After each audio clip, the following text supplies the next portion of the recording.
We've all been there. You sent that triple text. You checked their location at 4 a.m. You acted needy, and now you can feel the power draining out of the room like air from a punctured tire. You feel small. You feel like you've lost the game. Today, we are mastering the psychological rebind. We're learning how to perform a hard reset on your reputation and snatch your dignity back from the jaws of defeat. Most people, when they realize they've acted desperate, try to fix it by apologizing more. They say, "Sorry if I was being annoying," or "I just really care about you." Stop right now. You are trying to put out a fire with gasoline. Every apology for being needy is just more neediness. You don't fix a leak by pouring more water into the bucket.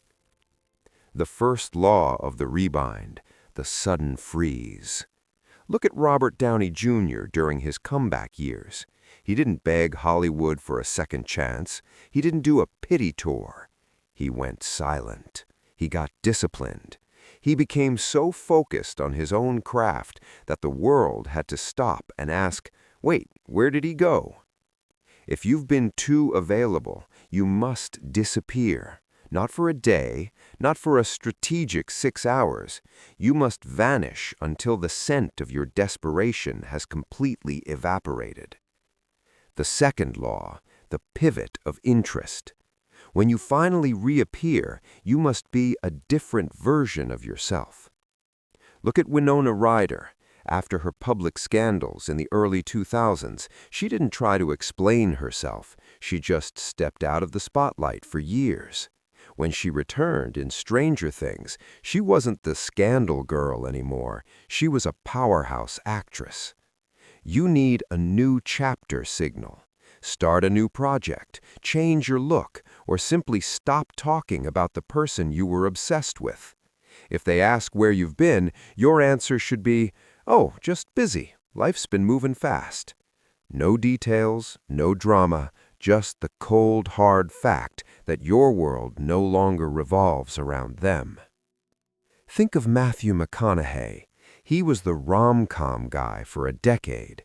He was the shirtless dude on the beach. He realized his value was dropping. What did he do? He stopped.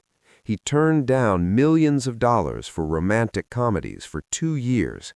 He disappeared until the industry forgot his old face. Then he came back and won an Oscar.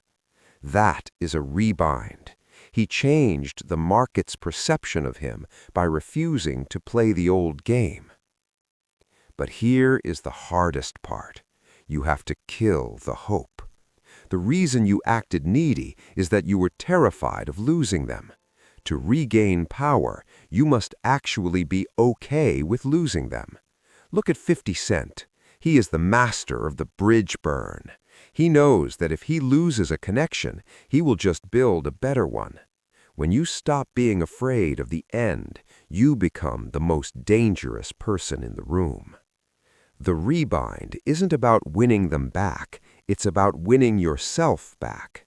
Once you have your own self-respect, you'll be surprised how quickly they start checking in on you.